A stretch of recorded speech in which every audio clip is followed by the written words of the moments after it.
আমরা হচ্ছে বুদ্ধ মূর্তি দেখলাম, এটা অনেক হচ্ছে কি বড়। এই দেখুন প্লেন, দেখুন এখানে সামনেই রয়েছে এয়ারপোর্ট। এই দেখুন এই হচ্ছে মন্দিরটা, সেই নিচে থেকে দেখা যাচ্ছিল। তো চলুন পাহাড়ে উঠে যাক। আর দেখুন এটা হচ্ছে বাঘ, এই যে।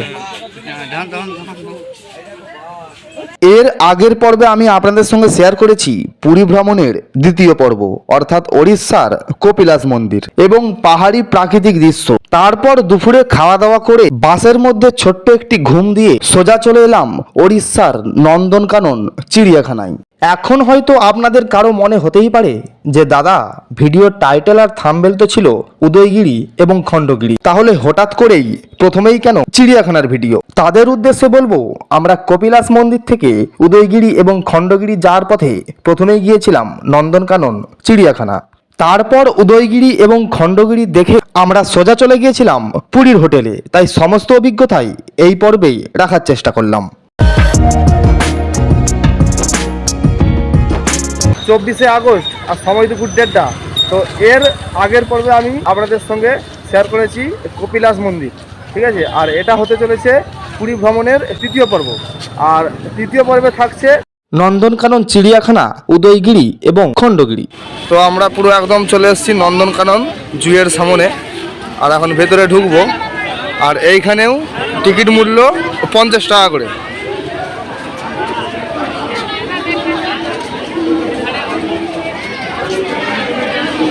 তো আমরা এরকম ওই 50 টাকার বিনিময়ে টিকিট কেটে নিলাম।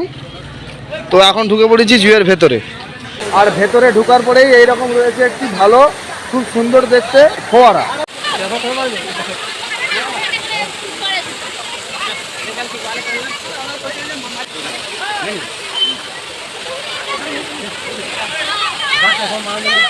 আর এই হচ্ছে নন্দনকানন চিড়িয়াখানার ভেতরের পরিবেশ, খুবই পরিষ্কার পরিচ্ছন্ন। আর এইটি রয়েছে চিলড্রেন পার্ক, ঠিক আছে, মানে বাচ্চাদের জন্য।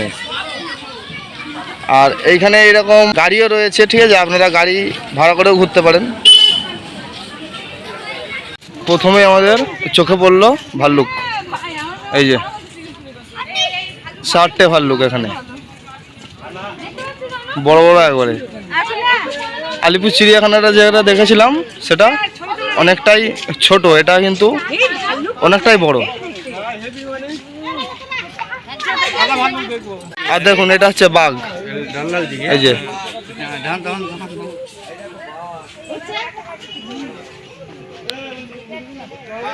ওই দাদু,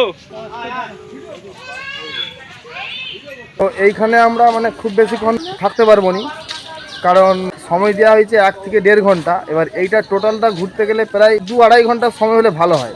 মেন জিনিসগুলো আমি আপনাদের সঙ্গে শেয়ার করব। আর এইখানে রয়েছে এরকম বানর বাচ্চা, মানে এইগুলো এমনি থাকে আর কি, যেরকম আমাদের ওই কপিলাসে ছিল সেরকম। এখানে রয়েছে আর 2টো বাঘ, আরও 2টো আছে, ওই তো শুয়ে আছে, ওই যে একটা, আর এই যে একটা, 2টো। আর মাঝে মধ্যে রয়েছে এরকম রেস্ট করার জায়গা। আর ওই দিকটা খুব, এই দেখুন বানর বাচ্চা। চলুন এবার ওইদিকে যাই। এইখানেও খুব সম্ভবত এই যে বাঘের ছবি দিয়ে আছে। আর দেখুন এটা হচ্ছে সাদা বাঘ, এই যে এইসব জিনিস সাদা বাঘ। এই দেখুন একদম সামন থেকে। সরে আয় ভয় লাগে। না না না, একদম কাছে এসে গেছে, দেখার মতো রে। হাঁটতেছে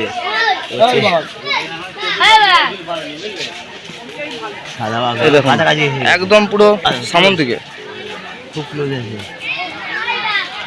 বন্ধুরা এইখানে বেশিক্ষণ ঘোরা গেল না, তার কারণ বৃষ্টি পড়তেছে তো। আর এই ফাঁকাইতে মানে বৃষ্টিতে ভিজে তো চারদিকটা ঘোরা সম্ভব নয়। তাই আর এই 2-4টে জিনিসই দেখলাম, আর সময়ও হাতে খুব কম। তো চলুন, তো আমরা এই মুহূর্তে চিড়িয়াখানা থেকে বেরোলাম। আর এবার আমাদের বাস ছাড়বে, তো একদম আমরা ডাইরেক্ট যাব উদয়গিরি এবং খণ্ডগিরি। এটা হচ্ছে নন্দনকানন বাস স্ট্যান্ড। এই দেখুন যত টুরিস্ট বাস আসে সব এইখানে আসে, মানে এখানে স্ট্যান্ড করে আর কি। আর এইটা হচ্ছে কি আমাদের বাস, এই যে এটা।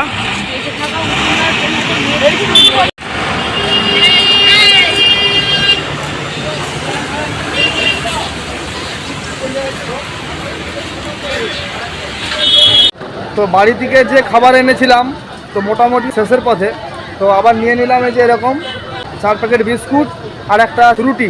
তারপর ঘোরা শেষ হয়ে যাওয়ার পর জিনিসপত্র কিনে নিয়ে উঠে পড়লাম বাসে। আর এইবার আমাদের বাস চলেছে একদম নন্দনকানন চিড়িয়াখানা থেকে উদয়গিরি এবং খণ্ডগিরির পথে। সময় বিকেল 5টা আর আমাদের বাস পুরী যাওয়ার পথে দাঁড়ালো এক জায়গায়, উদয়গিরি এবং খণ্ডগিরি, ওটা হচ্ছে পাহাড়। তো চলুন উঠে যাক পাহাড়ে। এই হচ্ছে পাহাড়ের উপরে গাছপালা, এই দেখুন এখান থেকে দেখা যাচ্ছে এই যে উঁচুটা, এই দেখুন কত উঁচু, কি সুন্দর ভিউ দেখুন।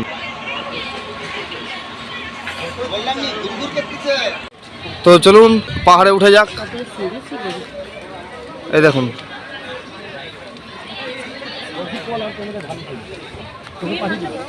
আমাকে ছবি তুলে দিচ্ছে। হ্যাঁ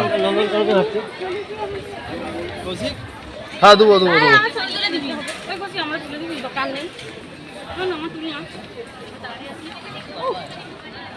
এই দেখুন এই হচ্ছে এটা খণ্ডগিরি, খণ্ড খণ্ড আর কি।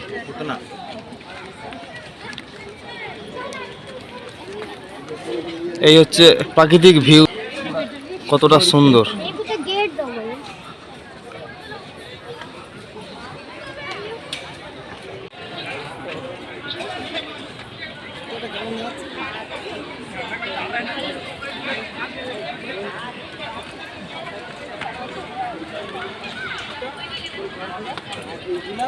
ঠাকুরের বিভিন্ন রূপ ছোট ছোট হয়, কৃষ্ণের বিভিন্ন।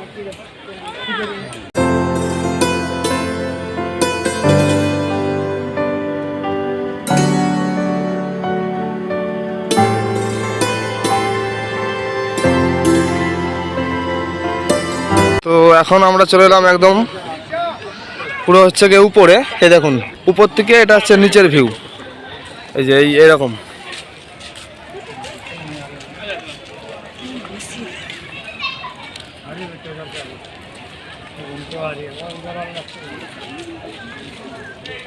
আমি এখন রয়েছি খণ্ডগিরি পাহাড়ের উপরে, আর এই মন্দিরটা উদয়গিরি পাহাড়ের উপরে বুদ্ধদেবের মন্দির। এইটা ঘোরার পর ওইটাও যাব।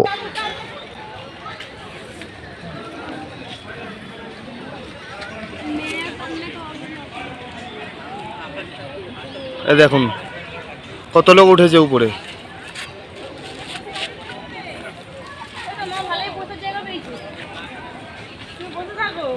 তো আমরা চলে এসেছি একদম এই যে পাহাড়ের একদম এরকম ভেতরে। এই দেখুন একদম পুরো মানে পাহাড়ের ভেতরে চলে এসেছি আমরা। এই দেখুন একদম পুরো ভিতর দিকে হচ্ছে গিয়ে পুরোপুরি মানে অন্ধকার।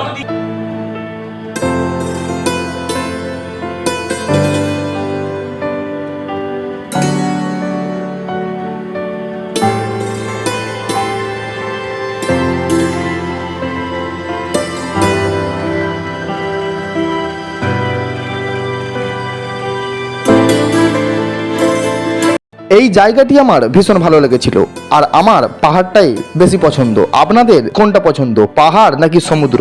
অবশ্যই একটা কমেন্ট করে জানাবেন।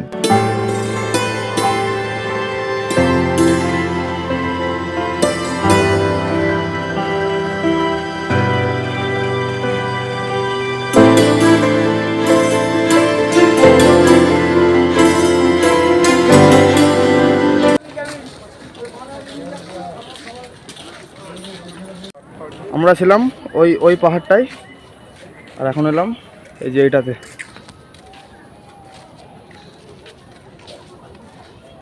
দেখুন পাহাড় থেকে এই যে নিচের বনগুলো।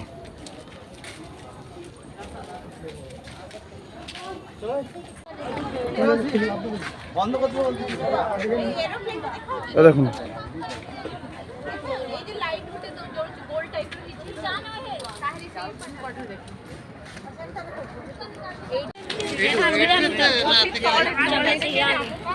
আমরা ছিলাম সেখানে।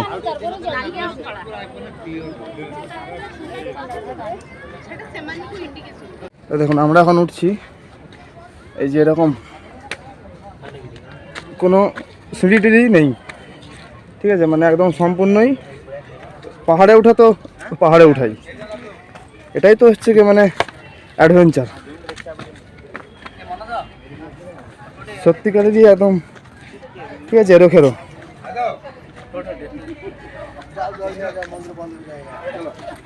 এই দেখুন, এই হচ্ছে মন্দিরটা, সে নিচে থেকে দেখা যাচ্ছিল। ঠিক আছে, এই হচ্ছে মন্দিরটা।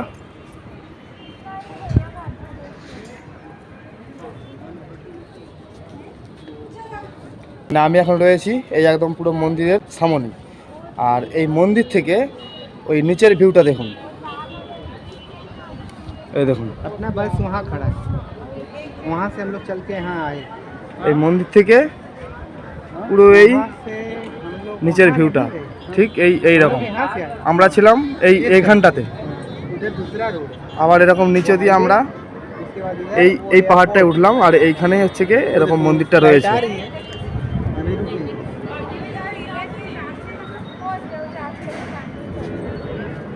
लैंड अभी क्या करेगा, वो तो ऊपर जाएगा, राउंड मार के आएगा। এই দেখুন প্লেন দেখুন, এখানে সামনেই রয়েছে এয়ারপোর্ট। আর যেহেতু আমরা অনেকটাই হাইটে আছি, যার জন্য প্লেনটা অনেকটাই সামনে লাগছে।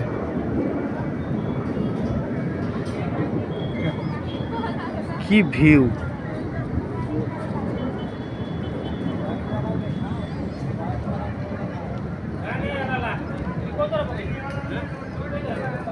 তারপর উদয়গিরি পাহাড়ে থাকা অবস্থায় ক্যামেরা ঘোরাতে লক্ষ্য পড়ল আকাশে তখন মেঘ করেছে। তারপর আমরা মন্দিরে উঠে ভগবান বুদ্ধদেবকে দর্শন করলাম।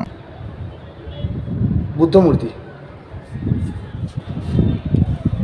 তো আমরা মানে বুদ্ধ মূর্তি দেখলাম, আর এক্ষুনি পা স্লিপ খেয়ে যেত। যাই হোক, তো মানে আমরা হচ্ছে বুদ্ধ মূর্তি দেখলাম, আর ওই দিকে রয়েছে একটা মন্দির, ওইটা দেখবো এবার। এই দেখুন,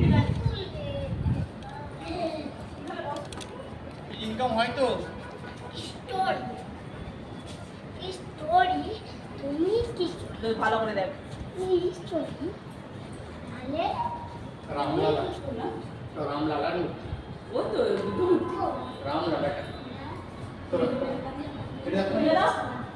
তো আমাদের এখানে পুরো মন্দির ঘোরা শেষ। আর এবার আমরা একদম বাসের কাছে যাব। সময় এখন রাত্রি 9টা বেজে 10 মিনিট। আমরা এই মুহূর্তে এলাম হোটেলে। সেখানে খণ্ডগুড়িতে নামার পরে এতটাই মুষলধারে বৃষ্টি শুরু হয়ে গেছে, তারপরে আর ভিডিও করার মতন কোনো সুযোগই হয়নি। তো তারপরে একদম বাসে এসে একদম ডাইরেক্ট এখানকে এলাম। আর হচ্ছে আমি আছি ঠিক এই রকম পরিবেশে। তো যেহেতু এটা মানে বাস পরিষেবা, তো প্রায় বাসে আমাদের রয়েছে ওই 70 থেকে 75 জনের মতন। তাই মোটামুটি এই একটা মানে বিল্ডিং নেওয়া হয়েছে। এবার এক একটা রুমে রয়েছে ওই 4-5 জন করে আর কি। ঠিক আছে, তো হচ্ছে কি আমাদের রুমটা আছে মানে ওই দিকটায়। ঠিক আছে, এইরকম একটা পরিবেশ। আর সমুদ্র এইখান থেকে পায়ে হেঁটে 1.5 থেকে 2 মিনিট। এই দেখুন এই রকম বিল্ডিংটা। ঠিক আছে, 4 তলার বিল্ডিং। এই 1 তলা, 2 তলা, 3 তলা, 4 তলা। আর আমি রয়েছি এই 3 তলার ফ্লোরে। সময় রাত্রি 11টা, আর আমাদের খাওয়া দাওয়া কমপ্লিট। আর এক চক্কর আমি আপনার দিকে আমাদের রুমটা দেখিয়ে দেবো। এই যে এটা হচ্ছে রুম। আর প্রথমে ঢুকে এরকম রয়েছে একটি খাট, যেখানে মোটামুটি 3-4 জন ভালো মতো হয়ে যাবে। আর এরকম একটি জানালা, আর ওখানে রয়েছে একটি তাক, আর এই একটি চার্জার মানে বোর্ড, আর এই একটা ল্যাম্প। আর এখানে রয়েছে একটি তাক, জামা কাপড় ঝোলানোর দড়ি। ওইখানে রয়েছে একটি বোর্ড। আর এই হচ্ছে বাথরুমে এমনি মানে নর্মাল। আর এই হচ্ছে শাওয়ার, এই হচ্ছে কল, আর এই দূরে রয়েছে একটি কল। তো ঠিক আছে মোটামুটি। তো এইখানে রয়েছে একটি সিলিং ফ্যান। আর ঘরের যে উপরে মানে সিলিংয়ের যে কাঠামোটা দেখে মনে হচ্ছে পুরোনো দিনের বাড়ি আর কি। ঠিক আছে, মানে এই যে রুমটা, যেহেতু আমরা মানে বাসে করে এসেছি, ঠিক আছে, তো আমাদের মানে পার হেড টিকিট পড়েছে প্রায় ওই 3000 টাকার মতো। তো সেই তুলনায় ঠিক আছে, খুব যে খারাপ তাও নয়, আবার খুব যে ভালো তাও নয়। মোটামুটি চলবে। তো আমরা এখানে আছি প্রায় 4 নাইটের মতো, ঠিক আছে। আজকে তো শনিবার, শনি রবি সোম মঙ্গল। তা আমরা এখান থেকে মানে বুধবার দিন সকালে বেরোবো, দিয়ে আরও কিছু স্পট বাকি আছে সেখানে ঘুরে একদম তারপরে বাড়ি যাব। তো টোটাল মানে 7 দিনের ট্রিপ আছে। এই পুরী ভ্রমণের আমি 2য় পর্ব এইখানেই শেষ করছি। ফিরবো পুরী ভ্রমণের 4র্থ পর্ব নিয়ে। আর ভিডিও ভালো লাগলে ভিডিওকে লাইক করুন, শেয়ার করুন এবং সাবস্ক্রাইব করুন। আর সাবস্ক্রাইব করে পাশে থাকা বেল আইকনের অল অপশনটি ক্লিক করুন, যাতে আমি যখনই একটি পরবর্তী ভিডিও পাবলিশ করব অবশ্যই যেন আপনাদের কাছে নোটিফিকেশান যায়। তো সবাইকে গুড নাইট, টাটা।